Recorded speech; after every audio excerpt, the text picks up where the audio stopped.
90% కాలేజీలో ఉన్నప్పుడే campus selection తెచ్చుకోవడానికి ట్రై చేయండి. బయటకు వచ్చినాక జాబ్ అంటే చాలా కష్టమవుతుంది.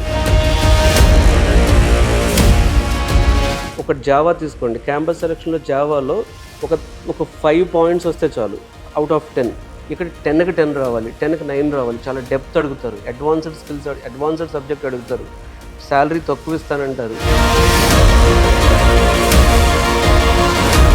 అంటే కాలేజ్లో క్యాంపస్ సెలక్షన్లో మిగిలిపోతే మీరు అమీర్పేట వచ్చి కోచింగ్ తీసుకుంటున్నారనే విషయం వాళ్ళకి తెలుసు కంపెనీలకి.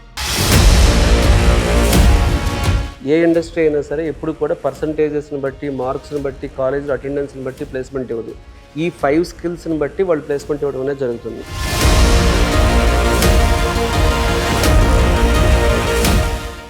బీటెక్ ఫైనల్ ఇయర్లో ఉన్న స్టూడెంట్స్, బీటెక్ థర్డ్ ఇయర్లో ఉన్న స్టూడెంట్స్ క్యాంపస్ సెలక్షన్లోనే జాబ్ తెచ్చుకోవడం మీద ఎక్కువగా ఫోకస్ చేయండి. ఎందుకంటే క్యాంపస్ సెలక్షన్లో జాబ్ రాకపోతే ఎన్ని ప్రాబ్లమ్స్ ఉంటాయో మీకు ఎక్స్ప్లెయిన్ చేస్తాను. నెంబర్ 1, బయటకు వచ్చాక కోచింగ్ సెంటర్స్లో, ఇన్స్టిట్యూట్స్లో జాయిన్ అయ్యి కోర్సులు చేయాలి. ఈ కోర్సు చేయడానికి మీకు 3 months పట్టొచ్చు, 6 months పట్టొచ్చు. 6 months అవ్వగానే జాబ్ రావాలనే గ్యారంటీ ఏం లేదు. మీరు బయటకు వచ్చాక జాబ్ తెచ్చుకోవాలంటే మీకు 1 year వరకు టైం పట్టొచ్చు. సో మీకు 1 year వరకు ఇట్లా టైం వేస్ట్ చేసుకోకుండా ఉండాలి అంటే క్యాంపస్ సెలక్షన్లో జాబ్ తెచ్చుకోవడం బెటర్. రెండవది, నాట్ ఓన్లీ జాబ్, ఇక్కడ క్యాంపస్కి జనరల్గా, సో క్యాంపస్కి ఎంఎన్సి కంపెనీలు ఇంటర్వ్యూకి వెళ్తాయి. కానీ మీరు ఒకసారి క్యాంపస్ సెలక్షన్లో కాలేజ్లో జాబ్ తెచ్చుకోక బయటకు వస్తే నార్మల్గా, అంటే జనరల్గా ఇన్స్టిట్యూట్స్కి వెళ్ళే కంపెనీలు ఎంఎన్సి కంపెనీలు వెళ్ళవు. చిన్న చిన్న companies, startup companies, mid level companies ఎక్కువగా హైర్ చేస్తాయి. మూడవది, క్యాంపస్లో అయితేనే ఎక్కువ ప్యాకేజ్ ఇస్తారు. క్యాంపస్ సెలక్షన్ కాకుండా బీటెక్ అయిపోయిన తర్వాత జాబ్ తెచ్చుకుంటే జనరల్గా ప్యాకేజెస్ తక్కువ ఉంటాయి. సో నాలుగవది ఏంటంటే, బయటకు వచ్చి కూడా జాబ్ తెచ్చుకోకపోతే అది కెరీర్ గ్యాప్ కింద వెళ్ళిపోతుంది. సో ఇన్ని రకాల ప్రాబ్లమ్స్ ఉన్నాయి కాబట్టి ఇవే కాదు, ఇంకోటి ఏంటి, ముందు సోషల్ ప్రెజర్ ఉంటుంది. అంటే మీ ఫ్రెండ్స్ కొంతమందికి జాబ్ వస్తుంది, మీకు రాదు. ప్రతి ఒక్కళ్ళు వచ్చి మీకు జాబ్ వచ్చిందా, జాబ్ రాలేదా ఇలా అడుగుతూ ఉంటారు. ఇంకోటి ఏంటి, మళ్ళీ ఇప్పుడు మీకు ఇంతవరకు ఇంజనీరింగ్ మీద ఖర్చు పెట్టారు డబ్బులు పేరెంట్స్, అది కాకుండా మళ్ళీ బయటకు వచ్చిన తర్వాత మళ్ళీ కోర్సులు నేర్చుకోవడానికి మళ్ళీ మనీ పే చేయాలి. మళ్ళీ హాస్టల్స్లో ఉంటూ మళ్ళీ మనీ పే చేస్తూ, హాస్టల్కి మనీ పే చేసి, కోర్స్కి మనీ పే చేసి, మళ్ళీ కన్సల్టెన్సీలు అని చెప్పి ఇదంతా పోవాలి అంటే క్యాంపస్ సెలక్షన్లో జాబ్ తెచ్చుకోవడం అనేది నిజంగా చెప్పాలంటే ఒక అదృష్టం అది. సో క్యాంపస్ సెలక్షన్లో జాబ్ తెచ్చుకోవడం అనేది చాలా చాలా అడ్వాంటేజెస్ ఉన్నాయి. సో మరి క్యాంపస్ సెలక్షన్లో కొంతమందికి ఎందుకు జాబ్ వస్తుంది, క్యాంపస్ సెలక్షన్లో కొంతమందికి ఎందుకు జాబ్ రావట్లేదో కూడా మనం గమనిద్దాం. సో క్యాంపస్ సెలక్షన్లో జాబ్ రాని స్టూడెంట్స్ అమీర్పేటలో చాలామంది మా సాఫ్ట్వేర్ ట్రైనింగ్కి వచ్చినప్పుడు వాళ్ళలో నేను ఎక్కువ గమనించింది ఏంటంటే, ఫస్ట్ థింగ్ ఏంటంటే అసలు క్యాంపస్ సెలక్షన్ అనే అవేర్నెస్ చిన్న చిన్న రూరల్ కాలేజెస్ అసలు ఉండట్లేదు. ఫస్ట్ మీరు క్యాంపస్ సెలక్షన్ గురించి ప్రాపర్ అవేర్నెస్ అనేది పెంచుకోవాలి. ఎందుకంటే మీరు ఇప్పుడు థర్డ్ ఇయర్లో ఉన్నారు, మీకు 2 years టైం ఉంటుంది. ఫైనల్ ఇయర్లో ఉన్నారు, 1 year టైం ఉంటుంది. సో క్యాంపస్ సెలక్షన్ మీద అవేర్నెస్ అనేది ఖచ్చితంగా మీరు పెంచుకోవాలి. రెండవది ఏంటంటే, ఈ క్యాంపస్ సెలక్షన్లో జాబ్ ఫెయిల్ అయిన వాళ్ళని మైండ్ సెట్ నేను చూసినప్పుడు ఏమవుతుందంటే, వీళ్ళు కమ్యూనికేషన్ స్కిల్స్లో, కాన్ఫిడెంట్గా మాట్లాడటంలో, కాన్ఫిడెంట్గా ఇంటర్వ్యూని ఫేస్ చేయటంలో చాలా పెథటిక్ అండ్ పూర్ పెర్ఫార్మెన్స్, అంటే చాలా అంటే షై ఫీల్ అవటం, భయం ఉండటం, ఫియర్ ఉండటం, ఇలాంటివన్నీ జరుగుతున్నాయి. మూడవది వచ్చేటప్పటికి టెక్నికల్ స్కిల్స్ కూడా వీళ్ళకి అసలు కాలేజ్లో బేసిక్ కోడింగ్ స్కిల్స్ లేకపోవటం, అసలు బేసిక్ నాలెడ్జ్ లేకపోవటం. అంటే ఏదో అకాడమిక్ పాయింట్ ఆఫ్ వ్యూలో నేర్చుకున్నారు కానీ, సో ఆ అకాడమిక్ పాయింట్ ఆఫ్ వ్యూలో నేర్చుకున్నది అసలు అంటే చిన్న లాజిక్కి కూడా కోడ్ రాయలేకపోవటం, చిన్న లాజిక్ని కూడా బిల్డ్ చేయలేకపోవటం అనేది. మూడవది ఏంటంటే అడ్వాన్స్డ్ టాపిక్స్ మీద అసలు నాలెడ్జ్ లేకపోవటం. ఇంకొకటి ఏంటంటే అసలు వాటిల్లో కొన్ని ఇంటర్నేషనల్ స్టాండర్డ్ సర్టిఫికేషన్స్ ఉంటాయని అవి తెలియకపోవటం. ఇంకొకటి అంటే ఇవన్నీ స్టూడెంట్ పాయింట్ ఆఫ్ వ్యూలో. కాలేజ్ పాయింట్ ఆఫ్ వ్యూలో చూస్తే ప్లేస్మెంట్ ఆఫీసర్లు కాలేజ్లో అసలు ప్లేస్మెంట్ ఆఫీసర్లే ఉండట్లేదు. సో ఇది కాలేజ్ సైడ్. సరే, కాలేజ్ సైడ్ అనేది ఇప్పుడు మనం కరెక్ట్ చేయలేం కాబట్టి స్టూడెంట్స్ చూడాల్సింది ఏంటంటే, ఒకవేళ మీ కాలేజ్లో ప్లేస్మెంట్ ఆఫీసర్ లేకపోయినా సరే ఆఫ్ క్యాంపస్ డ్రైవ్స్ ఉంటాయి. ఇంకా ఇప్పుడు చాలా ఈజీ అయిపోయింది క్యాంపస్ సెలక్షన్ తెచ్చుకోవడం. సో మనకు ఇప్పుడు కొన్ని ప్లాట్ఫామ్స్ వచ్చేసినాయి. అంటే ఇప్పుడు టీసీఎస్ వాడు ఉన్నాడు అనుకోండి, టీసీఎస్ వాడే వాడు ఓన్ ఎగ్జామ్ పెడుతున్నాడు, ఇన్ఫోసిస్ వాడు వాళ్ళు ఓన్ ఎగ్జామ్ పెడుతున్నారు. ఇవి కాకుండా సో మీకు కొన్ని నార్మల్గా ఇప్పుడు హ్యాకర్స్ ర్యాంక్ అని, లీడ్ కోడ్ అని, లేకపోతే సో ఇట్లా కొన్ని ఆన్లైన్లో హైరింగ్ చేసే ప్లాట్ఫామ్స్, అంటే మీరు ఆ ఎగ్జామ్ రాస్తే ఆ ఎగ్జామ్లో మీరు బెటర్గా పెర్ఫామ్ చేస్తే దాని నుంచి కూడా హైర్ చేస్తున్నారు. సో కాలేజ్లో ఉన్నప్పుడు క్యాంపస్ సెలక్షన్ ఎలా తెచ్చుకోవాలి అనేది ఒక స్కిల్ ఇది. అంటే కాలేజ్లో పర్సంటేజ్, అంటే బీటెక్ పర్సంటేజ్ తెచ్చుకోవడం వేరు, ఎంసెట్ ర్యాంక్ తెచ్చుకోవడం వేరు, బీటెక్లో మీరు బెస్ట్ స్టూడెంట్ అవ్వడం వేరు, క్యాంపస్ సెలక్షన్ తెచ్చుకోవడం వేరు. ఇప్పుడు నేను చాలా కాలేజ్ స్టూడెంట్స్ని చూసినప్పుడు వీడు పర్సంటేజ్ 90% వచ్చింది, కానీ వీళ్ళ కాలేజ్లో 70% వచ్చిన వాడు కూడా క్యాంపస్ సెలెక్ట్ అయ్యాడు, కానీ వీడు రిజెక్ట్ అయ్యాడు. ఎందుకంటే పర్సంటేజ్ని బట్టి కాలేజ్లో ఎక్కడ కూడా క్యాంపస్ సెలక్షన్ ఇవ్వరు.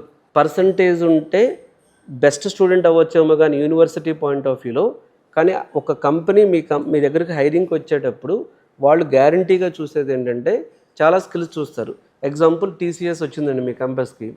టీసీఎస్ ఎందుకు హైర్ చేస్తుంది మిమ్మల్ని అంటే, ఫస్ట్ వాళ్ళు ఏం చూస్తారు, మీకు జాబ్ ఇస్తే వాళ్ళ క్లయింట్స్తో మాట్లాడే కమ్యూనికేషన్ స్కిల్స్ మీకు ఉన్నాయా, కనీసం అవి ఇంప్రూవ్ చేసుకోగలిగే సత్తా మీకుందా. రెండోది ఏం చూస్తారు క్యాంపస్ సెలక్షన్లో, మీరు టెక్నికల్గా, అంటే ఇప్పుడు ఈ టెక్నికల్ స్కిల్స్ అనేది మారిపోతూ ఉంటుంది. ఒకప్పుడు database, data warehousing, big data, ఇట్లా టెక్నికల్ స్కిల్స్ అనేవి ఒకప్పుడు ఏంటి, ఓన్లీ బ్యాక్ అండ్ వరాకిల్ వస్తే చాలు, తర్వాత ప్రోగ్రామింగ్ రావాలి, ఫుల్ స్టాక్ రావాలి, అంటే ఫుల్ స్టాక్ మళ్ళీ క్లౌడ్తో ఇంటిగ్రేట్ చేయాలి. సో టెక్నికల్ స్కిల్స్ అనేవి చాలా చేంజ్ అయిపోతూ ఉంటాయి. కాబట్టి మీరు ఎలాంటి టెక్నికల్ స్కిల్ ఇచ్చినా కొత్తగా నేర్చుకునే మైండ్ సెట్ ఉందా లేదా. మూడవది గ్రూప్, ఒక టీం వర్క్. సాఫ్ట్వేర్ జాబ్స్ అనేవి చాలా వరకు టీం వర్క్ సంబంధించినవి. ఒక టీంలో మీరు వర్క్ చేయడానికి కావాల్సిన టీం వర్కింగ్ స్కిల్స్ ఉన్నాయా లేవా. సో ఒక టీంలో మీరు వర్క్ చేయడానికి కావాల్సినటువంటి టీం వర్కింగ్ స్కిల్స్ ఉన్నాయా లేవా. సో కమ్యూనికేషన్ చూస్తారు, టెక్నికల్ స్కిల్స్ చూస్తారు, అలాగే ఒక టీంలో వర్క్ చేయాల్సిన కావాల్సిన మైండ్ సెట్ ఉందా లేదా. ఇంకా ఏం చూస్తారంటే ఎంత కాంప్లెక్స్ స్కిల్స్ మీకు ఉన్నాయి.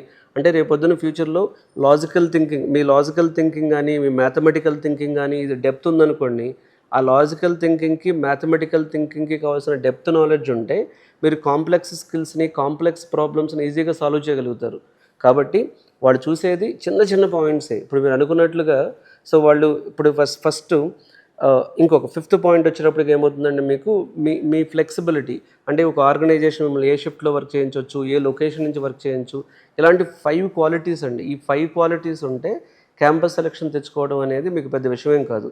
ఒక ఐటీ కంపెనీ మిమ్మల్ని, ఐటీ అని ఎనీ కంపెనీ, సో మిమ్మల్ని క్యాంపస్ సెలక్షన్లో తీసుకునేటప్పుడు చూసే పాయింట్స్, సో క్యాంపస్ సెలక్షన్లో కంపెనీ చూసే పాయింట్స్, ఈ 5 పాయింట్స్ గుర్తుపెట్టుకోండి. ఫస్ట్ ఏంటంటే వాళ్ళ క్లయింట్స్తో మాట్లాడటానికి కావాల్సినటువంటి communication skills, behavioural skills, confidence మీకు ఉన్నాయా.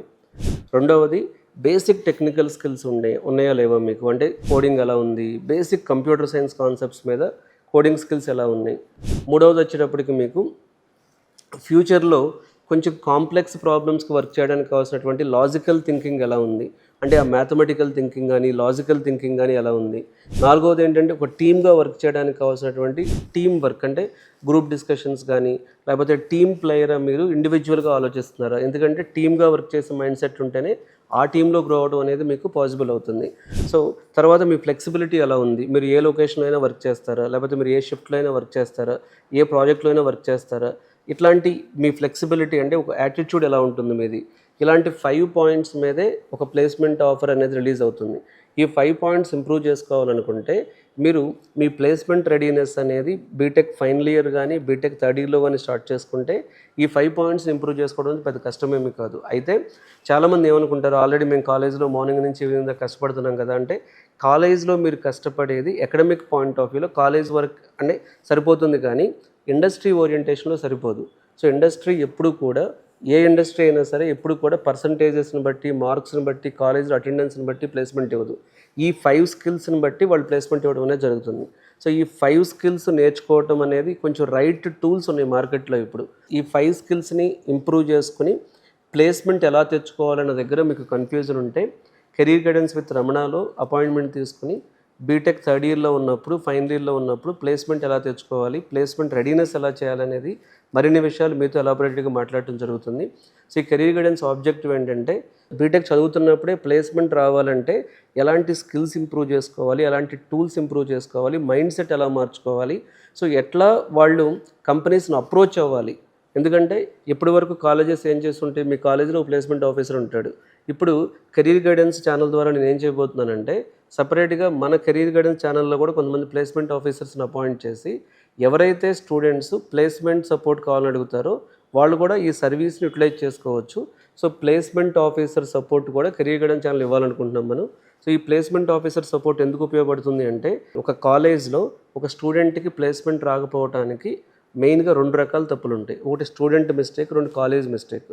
స్టూడెంట్ మిస్టేక్ ఏముంటుంది అంటే నేను చెప్పిన విధంగా వాళ్ళు ఈ 5 క్వాలిటీస్ని ఇంప్రూవ్ చేసుకోకపోవడం అనేది తప్పు ఉంటుంది. అంటే టెక్నికల్ స్కిల్స్ ఇంప్రూవ్ చేసుకోకపోవడం, ప్రాజెక్ట్స్ చేయకపోవడం, హ్యాకథాన్స్ చేయకపోవడం, ఇంటర్న్షిప్ చేయకపోవడం, కమ్యూనికేషన్ స్కిల్స్ చేయకపోవడం, సర్టిఫికేషన్, ఇవన్నీ కూడా స్టూడెంట్ సైడ్ మిస్టేక్ ఉండొచ్చు. రెండోది కాలేజ్ సైడ్ మిస్టేక్ ఏముంటుందంటే 1000 మంది స్టూడెంట్స్ ఉంటారు, ఒకటే ప్లేస్మెంట్ ఆఫీసర్ ఉంటాడు, వాడికి కూడా ఎప్పుడో అంటే అప్డేట్ అయిన ప్లేస్మెంట్ ఆఫీసర్ ఉండకపోవచ్చు. సో నేనేం చేస్తున్నానంటే కెరీర్ గైడెన్స్ ఛానల్ ద్వారా కొంతమంది ప్లేస్మెంట్ ఆఫీసర్స్ని అపాయింట్ చేస్తున్నాం. సో మీ పిల్లలు స్కిల్స్ ఇంప్రూవ్ చేసుకోవాలన్నా కెరీర్ గైడెన్స్ ఛానల్ ద్వారా సర్వీస్ తీసుకోవచ్చు. అలా కాకుండా మీరు ప్లేస్మెంట్స్కి వెళ్ళాలన్నా సరే కెరీర్ గైడెన్స్ ద్వారా ఈ సర్వీస్ తీసుకోవచ్చు. సో ప్లేస్మెంట్ ఆఫీసర్స్ అనేవాళ్ళు చాలా కీ రోల్ ప్లే చేస్తారు. టీపీఓస్ అంటారు, ట్రైనింగ్ అండ్ ప్లేస్మెంట్ ఆఫీసర్ అంటారు కాలేజ్లో. వీళ్ళు చాలా కీ రోల్ ప్లే చేస్తారు కాబట్టి సో కొంతమంది టీపీఓస్ని, అంటే మీరు ఏ కాలేజీలోనే చదవండి, ఇండియాలో ఏ యూనివర్సిటీలోనే చదవండి, మీరు ఏ బ్రాంచ్ అయినా తీసుకోండి, ఒకవేళ మీ కాలేజ్లో మీకు ప్లేస్మెంట్ ఆఫీసర్ సపోర్ట్ ఇనఫ్ లేదని మీకు అనిపిస్తే కెరీర్ గైడెన్స్ ఛానల్ ద్వారా మీరు టీపీఓ సపోర్ట్ అనేది యూటిలైజ్ చేసుకోవచ్చు. ఇది పెయిడ్ సర్వీసే ఉంటుంది. కాలేజ్లో క్యాంపస్ సెలక్షన్లో జాబ్ తెచ్చుకోవడం చాలా ఈజీ, బయటకు వచ్చాక జాబ్ కొట్టడం చాలా కష్టం, చాలా కష్టం. క్వాలిటీ థాట్ తరపు నుంచి ఇట్లా బీటెక్ ఫ్రెషర్స్ కాలేజ్ అయిపోయాక మా దగ్గరికి వస్తారు. వచ్చినప్పుడు ఇంటర్వ్యూస్ పంపిస్తాం. వాడు ఎన్ని రకాల క్వశ్చన్స్ ఉంటాయి చూడండి. ఫస్ట్ మీరు అంటే స్కిల్స్ ఎంత డెప్త్కి వెళ్తారంటే క్యాంపస్ సెలక్షన్లో ఒక జావా తీసుకోండి. క్యాంపస్ సెలక్షన్లో జావాలో ఒక 5 పాయింట్స్ వస్తే చాలు అవుట్ ఆఫ్ 10. ఇక్కడ 10కి 10 రావాలి, 10కి 9 రావాలి. చాలా డెప్త్ అడుగుతారు, అడ్వాన్స్డ్ స్కిల్స్, అడ్వాన్స్డ్ సబ్జెక్ట్ అడుగుతారు. శాలరీ తక్కువ ఇస్తానంటారు. చిన్న కంపెనీస్ వాళ్ళు తీసుకుంటారు, వాళ్ళు మళ్ళీ బాండ్ పెడతారు. అంటే కాలేజ్లో క్యాంపస్ సెలక్షన్లో మిగిలిపోతే మీరు అమీర్పేట వచ్చి కోచింగ్ తీసుకుంటున్నారనే విషయం వాళ్ళకి తెలుసు. కంపెనీలకి హెచ్ఆర్స్, కంపెనీ సీఈఓలు అలాగే ట్రీట్ చేస్తారు మిమ్మల్ని. 90% కాలేజీలో ఉన్నప్పుడే క్యాంపస్ సెలక్షన్ తెచ్చుకోవడానికి ట్రై చేయండి. బయటకు వచ్చినాక జాబ్ అంటే చాలా కష్టమవుతుంది. సో కాలేజ్లో ఉన్నప్పుడు బీటెక్ ఫైనల్ ఇయర్ టైంని ఎఫిషియెంట్గా వాడుకొని మీరు కనెక్షన్స్ కరెక్ట్గా ఇంప్రూవ్ చేసుకుని, స్కిల్స్ ఇంప్రూవ్ చేసుకుని, కమ్యూనికేషన్ ఇంప్రూవ్ చేసుకుని ప్లేస్మెంట్ తెచ్చుకోండి. ఒకవేళ మీ కాలేజ్ నుంచి ప్లేస్మెంట్ సపోర్ట్ సరిగ్గా రావట్లేదని మీకు అనిపిస్తే పేరెంట్స్ అయినా స్టూడెంట్స్ అయినా సరే, సో మీరు ఇండియాలో ఎక్కడైనా చదవండి. సో ప్రతి స్టేట్కి సంబంధించి కొంతమంది ప్లేస్మెంట్ ఆఫీసర్స్ హైర్ చేసుకుని కాలేజ్ చేసే పని కాలేజ్ చేస్తుంది ప్లేస్మెంట్స్కి, మేము చేసేది మేము చేస్తాం. సో అంటే 100% ప్లేస్మెంట్ అని నేను చెప్పలేను, కానీ సో స్టూడెంట్ని ప్లేస్మెంట్స్ వైపు తీసుకెళ్ళడానికి బీటెక్ చదువుతున్నప్పుడే కాలేజ్ అనేది మీకు ఒక అసెట్ అనుకుంటే career guidance with Ramana channel ద్వారా కూడా మీరు ఈ సర్వీస్ని యూటిలైజ్ చేసుకోవచ్చు. సో దీని గురించి ఇంకా మీరు మరిన్ని వివరాలు మాట్లాడాలనుకుంటే హైదరాబాద్లో అమీర్పేటలో ఉంటాను, నేను వచ్చి కలవచ్చు, లేదా మీరు ఫోన్ ద్వారా అపాయింట్మెంట్ తీసుకోవచ్చు. దీనికోసం ఈ వీడియోలో వచ్చిన నెంబర్కి కాల్ చేసి అపాయింట్మెంట్ తీసుకుని మీ పిల్లలు బీటెక్ చదువుతున్నప్పుడే ప్లేస్మెంట్ ఎలా తెచ్చుకోవాలనే దాని గురించి కన్సల్ట్ చేయండి. Thank you.